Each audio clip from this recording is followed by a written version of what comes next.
Karena dengan tauhid itu kita jadi orang merdeka. Yang kita sampaikan adalah kebenaran. Dari yang kasus kemarin itu, kita bisa melihat bahwa memang umat Islam ini banyak yang tidak mengerti ajarannya sendiri. Untuk kasus yang sederhana, misalnya Syekh Panji Gumilang bilang bahwa Idul Fitri itu adalah kembali makan-makan. Padahal ya artinya itu, kembali makan gitu. Kalau ada orang mengkaji bahwa Idul Fitri itu kembali pada fitrah, itu bisa saya katakan itu otak-adik gatuk tapi matuk gitu. Arti aslinya Idul Fitri itu ya seperti kita doa ketika mau buka puasa itu.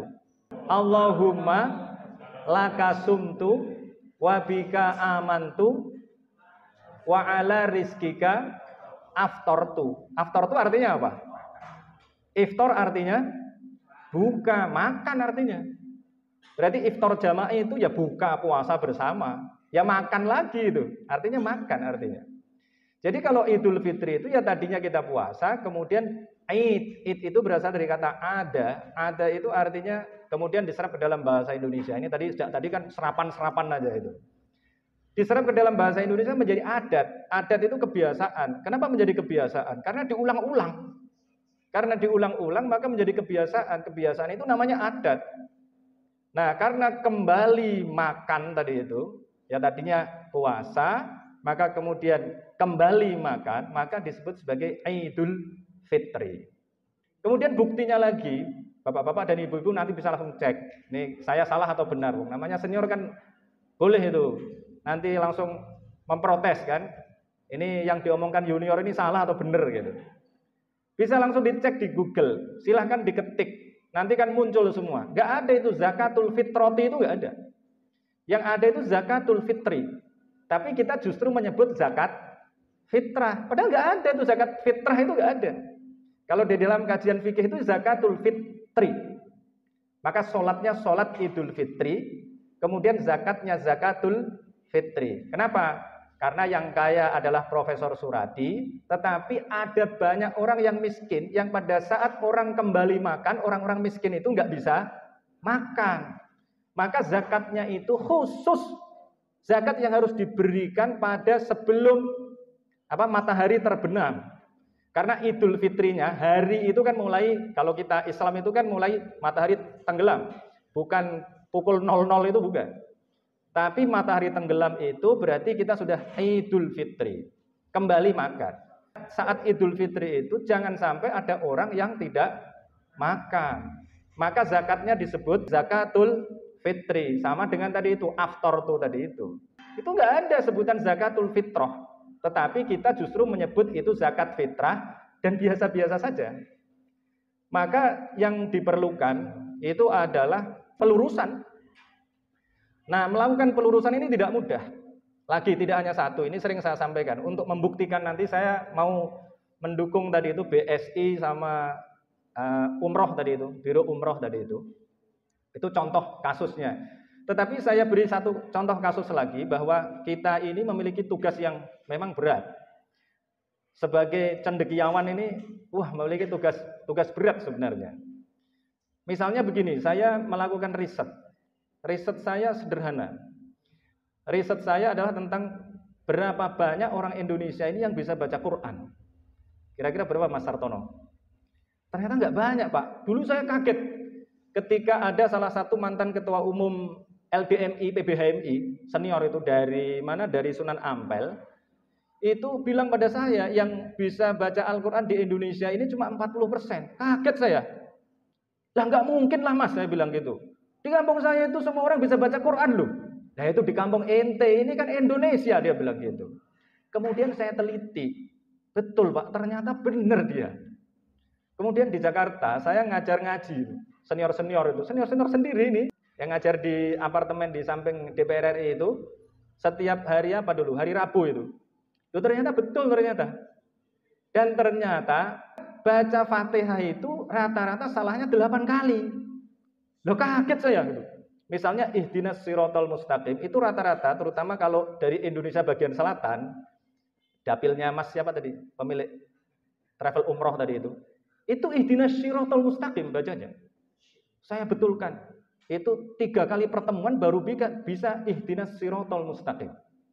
Tapi pada pertemuan keempat balik lagi ihdinas sirotol mustaqim. Karena kalau katanya teori psikologinya, kalau membenahi orang yang sudah berusia dewasa itu butuh waktu sesuai dengan umurnya katanya. Kecuali ada treatment yang sangat revolusioner. Itu saya alami betul. Wah, ternyata nggak gampang itu. Nah, kemudian saya riset lagi, Pak. Saya dulu menemukan ada sesuatu yang aneh. Santri-santri saya di Monash Institute ini banyak paradigma yang aneh menurut saya. Itu. Kemudian saya cek satu persatu. Misalnya paradigma apa ini yang dialami oleh Bapak dan Ibu setiap hari ya. Misalnya gini, ada definisi. Ini yang tadi saya sebut sebagai paradigma yang mestinya kita kuasai dengan baik, tetapi ternyata salah persepsi gitu. Konsepsinya itu salah. Dan ini untuk hal-hal yang dasar. Misalnya apa? Takbiratul ihram. Takbiratul ihram apa, Pak? Takbiratul ihram itu apa? Apa ada yang pernah itu mendapatkan definisi itu yang kalau senior-senior yang disiplin ilmunya di Undip kan nggak tahu ya. Tetapi ternyata saya kaget itu ketika saya mengecek itu ke alumni-alumni pesantren, ternyata definisinya, ini mohon maaf saya katakan ekstrim ini, bukan bermaksud apa-apa, 100% salah. 100% Pak, karena bisa dicek tuh di Google, sekarang di Google boleh. Takbiratul ihram itu diartikan begini, takbir yang mengharamkan sesuatu yang sebelumnya dianggap halal. Betul ya? Pernah dengar nggak gitu? Takbir yang mengharamkan, karena takbiratul ihram tadi ada kaitannya dengan haji, ada ihram haji. Itu ya mirip itu nanti. Takbiratul ihram itu diartikan dengan takbir yang mengharamkan segala sesuatu yang sebelumnya halal. Gitu. Kemudian saya tanya, contohnya apa? Makan, minum, bicara, ngentut, misalnya gitu. Kemudian saya tanya, ini saya kemudian guyonan, kamu kalau habis Idul Adha itu, ya itu kan biasanya dapat daging. Dagingnya dapat berapa biasanya? Ya 3-7 on. Nah, ternyata siang-siang sholat. Kemudian ada selilitnya itu 1 on. Gitu. Kalau ada selilit itu, kamu makan itu, dosa apa enggak? Mulai mikir, maksudnya gimana? Loh, haram itu definisinya apa? Haram itu definisinya adalah kalau dikerjakan dosa, kalau ditinggalkan dapat pahala. Sekarang pertanyaan saya, kalau kamu makan selilitmu itu dosa apa enggak? Ya enggak, tapi batal. Loh, pertanyaan saya bukan itu, pertanyaannya batal atau dosa gitu. Batal, tapi dosa apa enggak? Enggak, loh berarti bukan haram dong. Logikanya kan gitu, ya kan? Artinya apa? Ada arti haram yang lain, bukan itu. Berarti arti haramnya itu bukan arti haram dalam arti haram kalau dikerjakan dosa, itu bukan. Haram di situ artinya sama dengan Masjidil Haram yang kalau kita umrah ke sana itu. Masjidil Haram itu artinya adalah masjid yang suci. Nah gitu, masjid yang suci, maka ada Masjidil Haram. Kalau di Palestina itu ada Baitul Maqdis. Kalau itu berasal dari kata haram artinya suci, kalau yang di Palestina itu berasal dari kata kudus, kodasa, maka ada roh kudus. Artinya roh yang suci atau Holy Spirit. Jadi begitu. Jadi nyambung semua. Sebenarnya konsep-konsep Islam ini luar biasa itu. Sangat konvergen dan itu mengagumkan sekali. Itu kalau bukan dari Allah itu pasti kocar-kacir itu konsepnya itu. Tapi ini luar biasa. Ada Baitul Haram, ada tanah haram, maka ada Haramain. Haramain itu Makkah dan Madinah. Nah, ini ada takbiratul ihram. Berarti takbiratul ihram adalah takbir sebagai penanda kita menyucikan, atau kalau bahasa kita itu kan haroma, makanya kita mesti ngerti go going when gone di dalam bahasa Arab. Nah, tasrif namanya. Haruma yahrumu hurmatan. Jadi hormat kemudian diserap ke dalam bahasa Indonesia menjadi hormat. Tadi itu yang saya hormati Pak Profesor misalnya. Itu berarti yang saya muliakan artinya di situ. Jadi kepada bendera merah putih hormat, kepada pembina upacara hormat, itu berarti ya kepada pembina upacara muliakan gitu, harus dimuliakan. Nah, kita ini kalau sholat berarti kita melakukan ritual seperti upacara berarti kan, melakukan upacara untuk menghormati, memuliakan, menyucikan Allah Subhanahu wa taala. Maka kalau mau sholat harus ngapain dulu, Pak? Bersuci dulu, karena kita mau menyucikan Allah. Gimana mau menyucikan Allah kalau kita nggak suci? Dan kemudian karena kita ini menyucikan Allah, maka bacaan-bacaan kita adalah bacaan-bacaan penyucian. Penyucian itu bahasa Arabnya adalah penyucian. Kalau tadi kan bersuci. Apa, Pak? Tazkiyah oke bisa, tetapi bahasa itu nggak digunakan. Yang digunakan di dalam sholat adalah tasbih. Ya kan? Tasbih itu artinya penyucian. Nah, di dalam Al-Quran diatur bagaimana cara penyucian kepada Allah itu. Diatur dulu sebelum Fathu Makkah, itu ayatnya fasabbih bismi rabbikal azim. Maka tasbihnya adalah subhana rabbiyal azim. Turun lagi sabbihisma rabbikal a'la. Maka tasbih kita adalah subhana rabbiyal a'la. Yang sering saya bilang ini software lama. Kemudian diganti dengan software baru. Setelah Fathu Makkah, itu turun surat An-Nasr kan. Idza jaa nasrullahi wal fath. Wa ra'aitan nasa yadkhuluna fi dinillahi afwaja. Kemudian perintahnya adalah bertasbih. Ini waktunya harus saya ukur nih. Biar nanti bisa sampai ujung. Nanti kalau nggak sampai ujung gawat ini. Ini pendahuluan soalnya. Nah, fasabbih bihamdi rabbika wastaghfirhu. Maka cara bertasbih kita itu seperti surat An-Nasr ini. Fasabbih, maka bertasbihlah kamu Muhammad. Caranya bagaimana? Bihamdi rabbika. Dengan memuji Tuhanmu. Wastaghfirhu, dan meminta ampunlah kepadanya. Berarti elemen tasbih itu ada 3. 1, ya tasbihnya itu sendiri. Subhana rabbiyal azim tadi itu. Kalau kemudian digandengkan menjadi 3 itu menjadi subhanakallahumma wa bihamdika Allahumma gfirli. Jadi ada tasbihnya, ada hamdalahnya, ada istighfarnya. 3 itu kemudian. Itu yang software baru.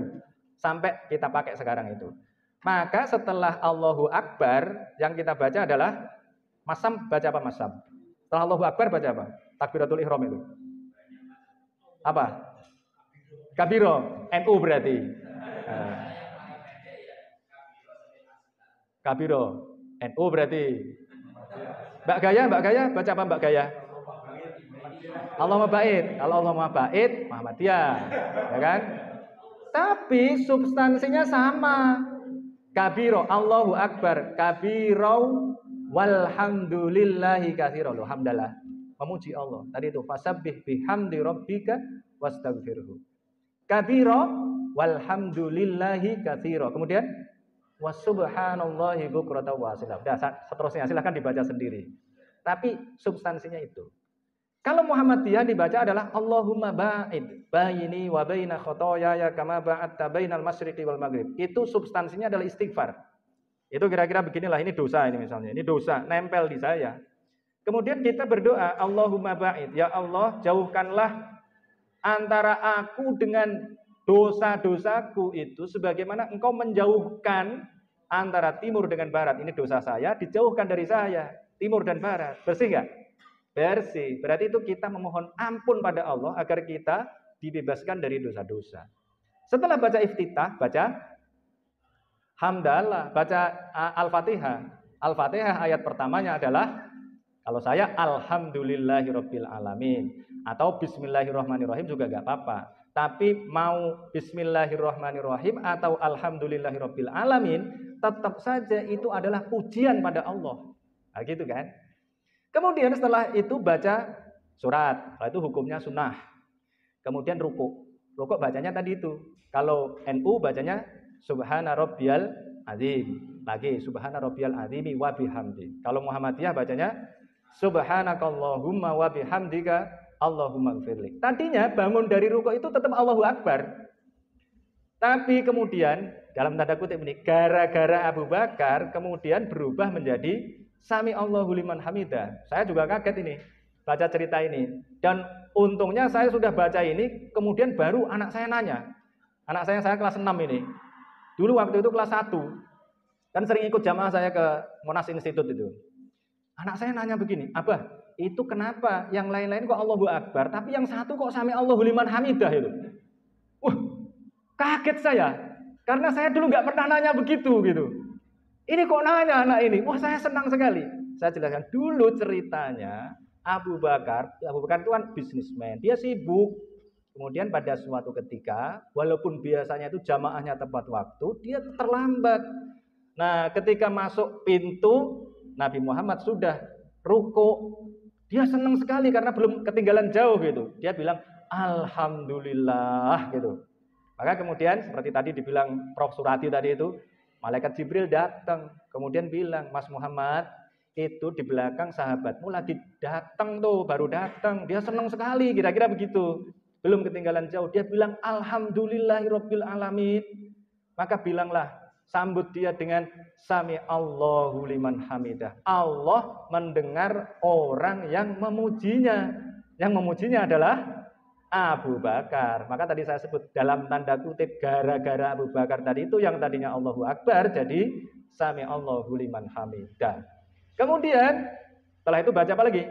Sami Allahu liman hamidah. Rabbana walakal hamdu. Pujian lagi. Turun.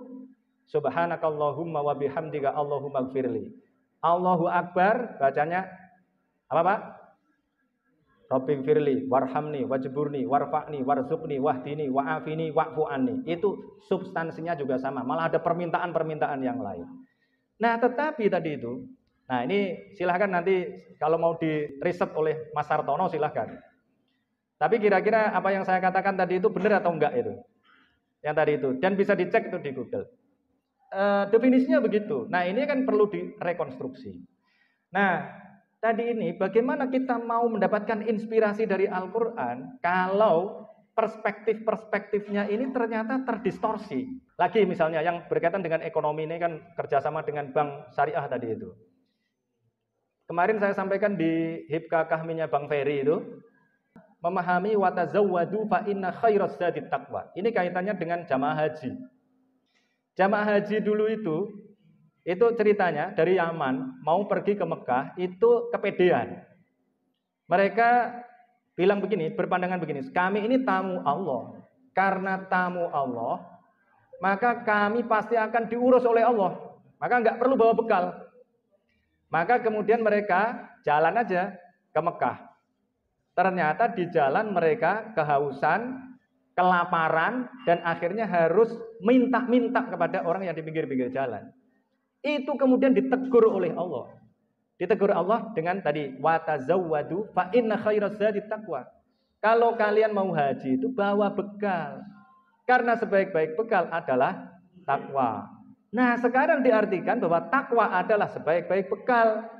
Padahal mestinya sebaik-baik bekalnya apa, Pak? Pak Bos Umroh. Sebaik-baik bekalnya apa, Pak? Sebaik-baik bekalnya ya duit kalau sekarang. Ya dari dulu ya. Kalau punya uang, maka kita akan terhindar dari perbuatan meminta-minta. Perbuatan meminta-minta itu menciderai ketakwaan. Kalau kita punya uang, kita akan menjadi orang bertakwa karena nggak meminta-minta gitu. Itu artinya begitu. Tapi kemudian sekarang diartikan takwa adalah sebaik-baik bekal. Seolah-olah itu benar. Dan kemudian seolah-olah dijadikan sebagai alat legitimasi bahwa orang Islam itu miskin nggak apa-apa, yang penting takwa gitu. Padahal justru ayat ini menyuruh kita kaya agar bisa haji gitu. Nah, terus ayat takwa, lu takwa kan penting. Iya, tapi ayatnya bukan itu. Ayatnya adalah ya ayyuhan nasu taqu rabbakum. Banyak sekali ayat tentang takwa itu. Selain itu, kalau ayat yang lain itu tentang takwa. Kalau ayat yang ini adalah perintah kepada kita untuk kaya, untuk punya uang. Nah, kalau sudah punya uang tadi itu bisa haji dengan tenang. Kalau haji sekarang paling tenang bawa apa, Bu? Bu Ida. Kalau umrah paling tenang bawa apa? Bawa plastik kan? Bawa plastik kan? Coba bawa soto itu. Kan susah bawanya kan? Tapi kalau bawa plastik itu tenang. Tinggal gesek aja ya kan? Kalau gitu. Itu watazawwadu namanya. Lagi Pak, misalnya, apalagi ini? Biar kita bisa mentransformasikan ini ajaran-ajaran Al-Quran. Di dalam Al-Quran ada ayat, tidaklah kami mengutus seorang rasul kecuali dia itu pasti makan makanan dan dia jalan di pasar. Tetapi Rasulullah mengatakan gimana? Sebaik-baik tempat adalah masjid dan seburuk-buruk tempat adalah pasar. Ayo, ada nggak yang berani mengatakan jangan pergi ke pasar? Nah ini Pak JK punya problem memahami hadis ini. Kemarin saya waktu di rumah Pak JK, sebenarnya saya diundang. Sebenarnya saya mau menyampaikan ini, cuma saya udah terlanjur aja janji yang lain. Karena Pak JK tanya cara memahami hadis ini gimana gitu. Ini yang menurut dia menyebabkan umat Islam ini jadi miskin. Karena fokusnya cuma masjid aja, tetapi pasarnya nggak diurus. Padahal konteksnya pada saat itu, Rasulullah ini kan semua pakai konteks kan. Konteksnya adalah Rasulullah pada saat itu bersabda, pada saat pasar, jadi pasar itu dulu adalah tempat untuk satu. Mereka itu kalau habis dagang, itu perginya ke pasar. Kemudian menunjukkan hasilnya, kemudian mereka berjudi, kemudian mereka pokoknya menunjukkan hasil-hasilnya tadi itu, berbangga-bangga dengan hartanya. Nah, kemudian diganti oleh Rasulullah. Jumat itu di masjid. Tapi kemudian dipahami bahwa pasar ini seburuk-buruk tempat selamanya, nggak ada konteksnya gitu. Nah, padahal Rasulullah ketika hijrah ke Madinah juga yang pertama kali dibangun adalah masjid, kemudian Nabi membangun pasar. Nah, ini dia masalahnya gitu. Ini yang menyebabkan kita ini sulit melakukan transformasi itu. Dan akhirnya kita kalah. Apalagi ya, contohnya sebenarnya banyak, cuma nanti agak sensitif juga misalnya. Misalnya bunga bank ya. Bunga bank itu kan pembahasan sudah sejak dulu sebenarnya. Nah, ini kan kasusnya juga beda. Kasusnya jauh sekali perbedaannya. Kebalik. Kalau dulu itu yang ngutangi itu misalnya siapa? Elit-elit Mekah itu, orang yang kaya-kaya ngutangi orang-orang miskin. Ya kira-kira Pak Surati, orang kaya raya, ngutangi junior HMI. Kemudian Pak Surati minta, kamu kalau mau LK1 saya utangi, tapi balikin 2 kali lipat. Gitu. Itu yang disebut dengan riba. Riba itu, kata roba yarbu itu sudah digunakan sebelumnya. Sama dengan kata kafir sudah digunakan sebelumnya. Kata kafir digunakan sebelumnya artinya petani. Kafir itu artinya petani. Sebelum Islam datang, kafaro itu artinya adalah bertani. Kafir itu orang yang pekerjaannya petani. Kenapa? Karena petani itu kerjaannya itu menanam biji, dilubangi tanahnya, kemudian bijinya dimasukkan, kemudian ditutup. Menutup itu to cover. Bahasa Arabnya kafaro. Kafir artinya orang yang menutupi. Menutupi apa? Menutupi kebenaran. Di antaranya adalah informasi bahwa akan ada Rasul terakhir namanya Muhammad. Maka ahlul kitab itu disebut sebagai orang kafir. Nah, seperti itu juga bank itu tadinya juga begitu. Yang ngutangi adalah elit-elit kaya, yang diutangi adalah orang-orang yang susah-susah, kemudian minta imbalan, minta riba dari itu. Riba itu artinya, makanya nih Pak, coba kenapa namanya kok bunga?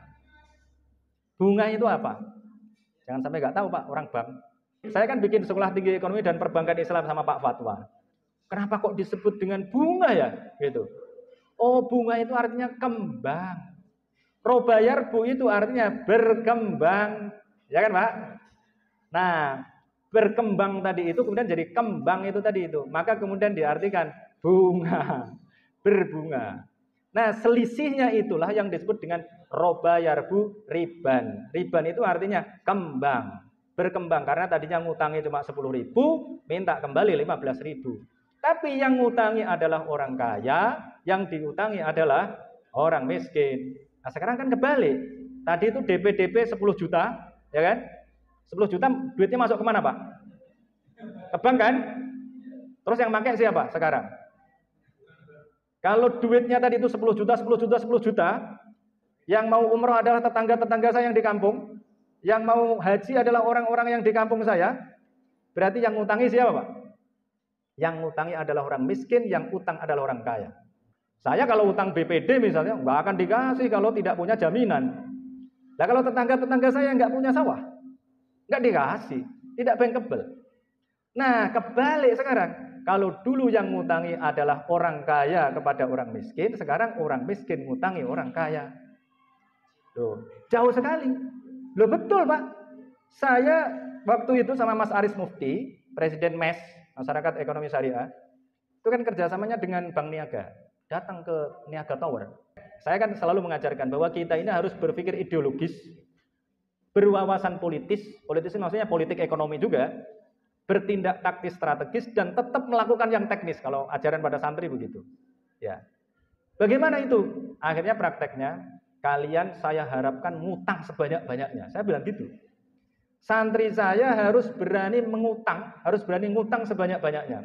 Harta saya akan saya jadikan sebagai jaminan, ya minimal separuhnya lah. Ya. Separuh Pak saya jadikan sebagai jaminan, agar mereka ngutang di BPD Jateng. BPD Syariah. Gitu. Betul tuh. Kenapa? Kalau nggak gitu ya mereka miskin terus. Anak-anak HMI itu kalau nggak kita gituin kan miskin terus. Modal nggak punya, seniornya nggak mau ngutangi kan? Gimana caranya? Ya caranya begitu. Akhirnya beli kambing, beli sapi, gitu. Bikin itu yang nanti mau saya bikin dengan Pak Umar itu ya caranya begitu. Ya utang ke BPD Syariah itu. Nah kira-kira begitu. Apalagi sudah ada embel-embel syariah, tenanglah kita gitu kan. Nah ini transformasi ini kan tema ini luas banget ya. Tapi itu tadi contohnya. Transformasi begini nih Pak, yang berani itu kita. Kalau nggak kita yang diajari independensi ini, nggak akan berani. Betul itu. Ya. Teman-teman kita itu nggak berani transformasi. Misalnya apa? Misalnya, ini yang kecil-kecil aja, yang saya jalani ya, yang saya jalani. Misalnya gini, misalnya.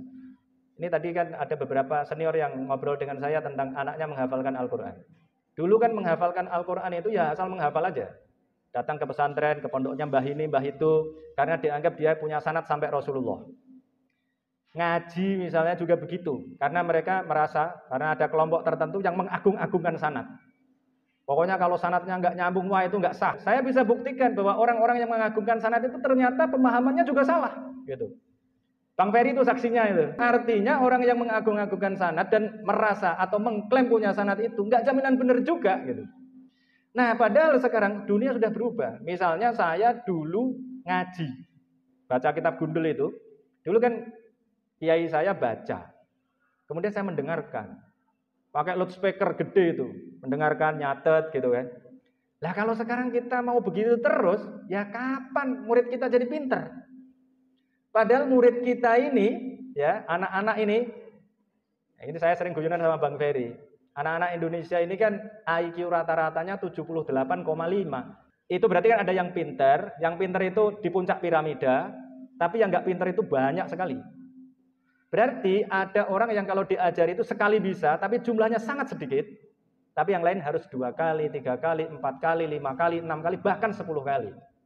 Gimana caranya kalau yang baca cuma Pak Kiai satu tok ngumpulin 1000 orang, kemudian yang santri yang tadi disuruh pinter? Gak mungkin bisa. Gimana caranya? Ya saya melakukan perubahan. Kalau ngaji sekarang, saya rekam. Utawi ikunya itu, saya rekam. Kemudian saya setel 24 jam di pesantren Planet Nuvo ini. Jadi anaknya Pak Kaidin ini, ada anak Pak Kaidin ini. Itu bisa mendengarkan. Kalau dia kemampuannya harus ngulang 3 kali, ya 3 kali. Coba kalau saya disuruh ngulang 3 kali. Ini diajari kok nggak bisa-bisa. Tapi kalau pakai rekaman, nggak bisa jengkel. Mau diulang 100 kali juga nggak ada masalah. Gitu. Nah kemudian menghafal Al-Quran juga begitu. Alhamdulillah anaknya Pak Kaidin sudah setoran dengan saya. Minimal surat Yusuf, ya kan? Nah tadinya menghafal Al-Quran itu rata-rata dari juz 30. Karena orang berpandangan juz 30 itu gampang. Padahal saya sudah nyimak kira-kira 300-an orang di Monas Institute ini. Mahasiswa, HMI semua itu. 300 orang itu yang simaan juz 30. Gak ada yang gak salah. Pasti ada salahnya. Walaupun 2, 3 itu pasti ada salahnya. Tapi kalau simaan juz 1 ada belasan orang yang tidak salah. Jadi kesalahan 0. Karena syarat untuk setoran dengan saya itu sekali duduk minimal 1 juz, kesalahan maksimal 20 kali. Karena 1 juz kan 20 halaman. Kemarin saya juga nyimak anaknya Pak Kohar nih kemarin. Nah, itu ternyata simaan juz 1 ternyata ada yang tidak salah, belasan orang. Nah, dari situ kemudian saya ambil kesimpulan. Berarti menghafalkan juz 30 dengan juz 1 itu mudah mana, Pak? Mudah juz 1 gitu. Tapi memahami juz 1 itu enggak mudah gitu. Kenapa? Saya memahami innalladzina kafaru sawa'un 'alaihim a'anzartahum am lam tunzirhum la yu'minun aja, itu setelah lulus dokter baru paham saya. Sebelumnya saya bingung. Sesungguhnya orang kafir sama saja kamu beri peringatan maupun enggak kamu beri peringatan, sama saja mereka enggak beriman. Loh, berarti harus dikasih peringatan apa enggak? Wong sama saja kok, gimana? Seolah-olah kan enggak usah diberi peringatan. Padahal ayat yang lain adalah ud'u ila sabili rabbika bil hikmah wal mau'izatil hasanah. Harus didakwai. Agama kita ini adalah agama dakwah. Gitu. Terus gimana memahaminya? Itu konteksnya adalah tadi orang-orang kafir, ahlul kitab tadi yang sudah tahu bahwa Muhammad itu adalah calon rasul yang terakhir. Sudah ada informasinya di dalam Taurat dan Injil. Tetapi mereka punya vested interest karena mereka itu punya kepentingan bahwa orang yang jadi nabi terakhir itu harus dari golongan mereka. Misalnya kalau Ijmi ya, nah nabi presiden itu dari Ijmi lah kira-kira begitu. Ya. Kalau tidak dari Ijmi nggak mau gitu. Nabi yang terakhir ini harus dari Bani Israel. Ternyata bukan keturunan Ishak, tapi keturunan Ismail. Maka mereka nggak mau. Maka informasi itu kemudian ditutupi. Maka disebut orang kafir. Karena sebenarnya mereka sudah beriman. Tetapi imannya itu ditutupi. Jadi orang kafir di situ sebenarnya orang beriman apa enggak? Orang beriman gitu. Orang beriman tetapi menutupi imannya gitu. Jadi orang kafir adalah orang beriman loh. Malah mumet lagi kan, bulat lagi itu bahasanya itu. Tetapi itulah Al-Quran begitu. Nah nanti ada ayat tentang perang dan lain sebagainya. Maka kemudian saya cari cara. Gimana caranya ini? Agar terjadi transformasi ini. Transformasinya apa? Ya agar anak-anak ini bisa menghafal dengan cepat. Sudah ya? Ternyata kemudian saya melakukan cara baru. Saya cari mana ini surat-surat yang mudah dipahami oleh anak-anak. Ketemu surat Yusuf, surat Al-Kahfi, surat Al-Qasas. Karena surat Yusuf itu isinya cerita. Nabi Yusuf cerita pada bapaknya kemudian berikan nasihat, kemudian ada konspirasi saudara-saudaranya. Dan itu mudah diterima oleh anak-anaknya, termasuk anaknya Pak Aidin ini. Makanya bisa hafal itu karena itu. Ya. Kenapa kalau enggak bisa, bapaknya aja sampai sekarang enggak hafal-hafal. Gitu. Nah, itu kemudian saya jadikan sebagai tadi itu cara baru, metode baru. Nah, kemudian saya bilang sama adik saya ini kan punya pesantren juga. Jadi sebenarnya bapak saya udah punya pesantren, sudah merintis lah. Kemudian dilanjutkan adik saya, muridnya hampir 200. Kohati juga gitu. Tetapi kulturnya adalah kultur feodal. Nah, saya enggak menyebut kelompoknya ya. Saya bilangin begini, Dek, Ela, namanya Ela, ini orang-orang itu berharap santrimu itu jadi pinter. Jangan kamu perlakukan seperti santri-santri yang lain. Kapan pinternya? Pakai metode baru, biar cepet ini. Mas, kalau pakai metodemu itu, orang-orang pada kabur semua. Itu. Berarti bisa nggak melakukan transformasi, Pak? Dengan kultur yang tadi itu. Sulit, Pak. Karena tadi di dalam masyarakat kita sebenarnya sudah ada Abu Jahalnya, sudah ada Abu Lahabnya, dan abu-abu yang lain tadi itu yang tidak mau terjadi transformasi. Kita ini kira-kira kan ilmuwan profetik, kira-kira gitu ya. Sama dengan Nabi Muhammad itu yang mau melakukan transformasi. Tapi ada orang-orang yang sudah memiliki kenikmatan, ada status quo di situ. Misalnya melakukan ritual tertentu, pulang bawa amplop, bawa berkat misalnya.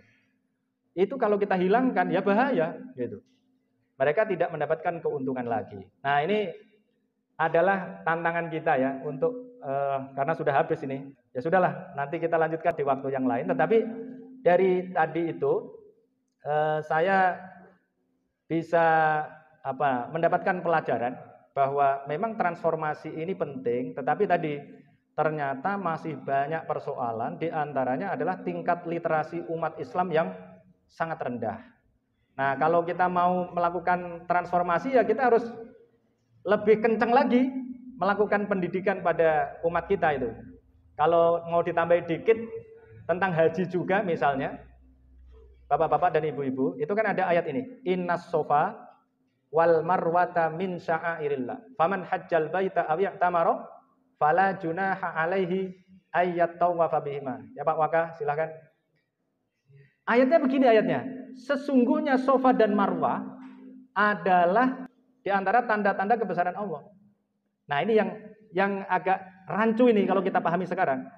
Barang siapa berhaji atau umroh, maka tidak dosa kalau bersa'i antara Safa dan Marwah.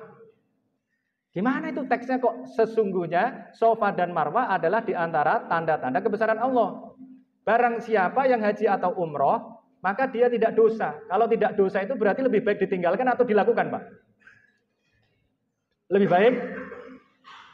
baik diapakan, Pak? Kalau kamu mau pulang nggak dosa. Ini loh, ini masih ada pengajian ini, nggak dosa kok pulang. Berarti lebih baik pulang atau lebih baik di sini, Pak? Lebih baik di sini. Tidak dosa kalau kamu tawaf. Berarti lebih baik seolah-olah tidak melakukan. Padahal sa'i antara Safa dan Marwah hukumnya rukun, tidak hanya wajib.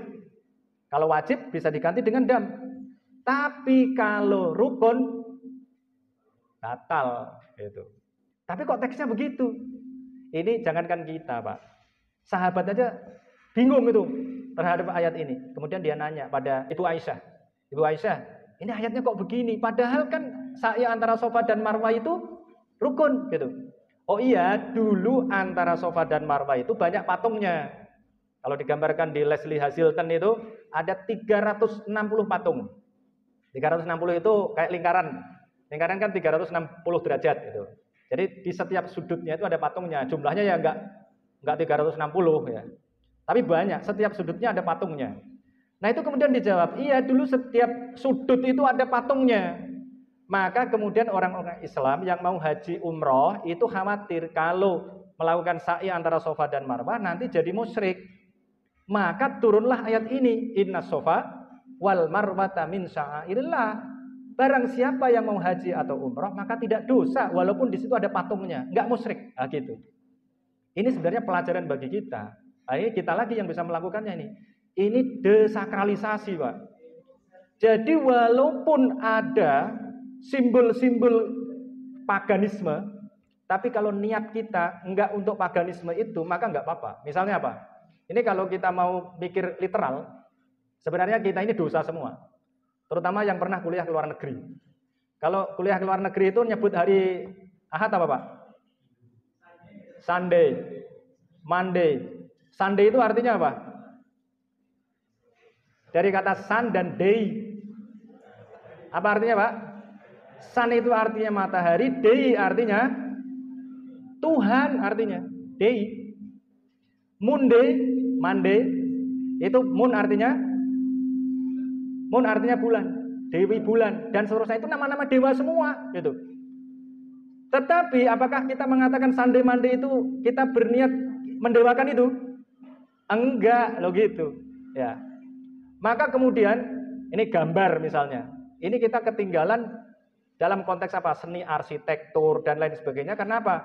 Karena orang masih dibayang-bayangi dengan wah, gambar itu haram misalnya.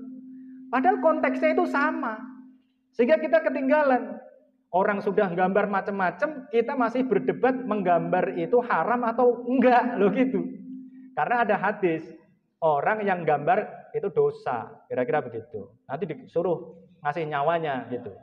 Nah, padahal sebenarnya itu hadis-hadis yang punya konteks. Nah, kalau kita kontekstualisasikan, seperti kita mengkontekstualisasikan tadi ayat-ayat, hadis-hadis tadi itu, ya pasti akan mendapatkan pemahaman-pemahaman yang inspiratif, kemudian bisa kita transformasikan sesuai dengan bidang keilmuan kita untuk melakukan pembangunan, gitu kan. Nah, kalau begitu, wah ya kita canggih sekali. Tapi sekali lagi, yang berani itu kita, Pak. Jadi yang kita harapkan siapa? Ya kita sendiri gitu. Betul itu, saya mengalami. Dan kalau melakukan ini pasti nanti risikonya, kita ditembaki banyak orang. Ini kok begini, kok begini, kok begini. Saya alami itu. Saya bikin Planet Nuvo ini nggak saya kasih pagar. Kenapa? Saya sudah duga kalau saya bikin sesuatu yang beda, pasti orang akan mengatakan wah ini sesat ini, gitu. Maka kemudian nggak saya kasih pagar. Memang nggak ada duitnya juga, gitu. Nggak saya kasih pagar. Jadi kalau ada orang ngomong, loh silahkan aja datang, masuk aja, nggak ada pagarnya, saya bilang gitu. Akhirnya orang kemudian jadi tahu, oh iya ya ternyata nggak ada yang sesat-sesat ternyata. Orang di tempat saya itu, kalau saya pulang lupa nggak pakai kunut, itu jamaah pulang sholat subuh lagi itu tempat saya itu. Betul itu. Ibu saya itu kalau dulu ketika masih hidup itu selalu bilang kalau saya mau imam sholat itu, jangan lupa ya kunut ya, jangan lupa kunut. Selalu begitu. Gitu. Padahal bagi kita itu kan udah selesai, mau kunut itu nggak ada masalahnya. Cuma kadang-kadang tadi itu ini menjadi masalah karena dipolitisasi. Teman-temannya Pak Ferry Wawan ini kira-kira. Ya teman-teman saya juga, nanti nggak hanya Pak Ferry Wawan. Ini memanfaatkan waktu sebelum adzan. Jadi kira-kira begitu. Jadi kalau kita melakukan transformasi tadi itu, ya pasti akan canggih. Tapi resikonya tadi. Tapi saya kira resiko itu nggak masalah lah bagi Pak Profesor Suradi di sini dan teman-teman. Insya Allah. Jadi kita ya insya Allah bisa lah melakukan transformasi itu, terutama dalam aspek apa ini? Aspek ekonomi. Ya kemudian nanti ada Pak Ferry udah datang nih ya. Transformasinya itu juga melalui aspek politik. Karena politik ini adalah sarana yang sangat efektif dan efisien untuk mentransformasikan ajaran-ajaran agama Islam. Saya sering mengatakan, kita ini buang air besar menghadap ke timur, selatan, barat, itu ditentukan atau bisa ditentukan oleh politik. Tinggal Pak Ferry mau bikin perda tentang buang air besar atau enggak gitu aja. Kalau dibikin, ya selesai itu. Kita bisa dibikin itu, buang air besar harus menghadap ke timur atau barat gitu.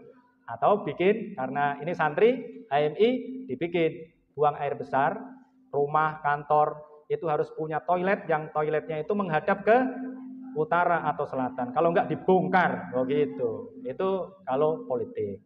Saya kira itu ya yang bisa saya sampaikan. Jika ada kekurangan saya mohon maaf. Wabillahi taufiq wal hidayah. Wassalamualaikum warahmatullahi wabarakatuh.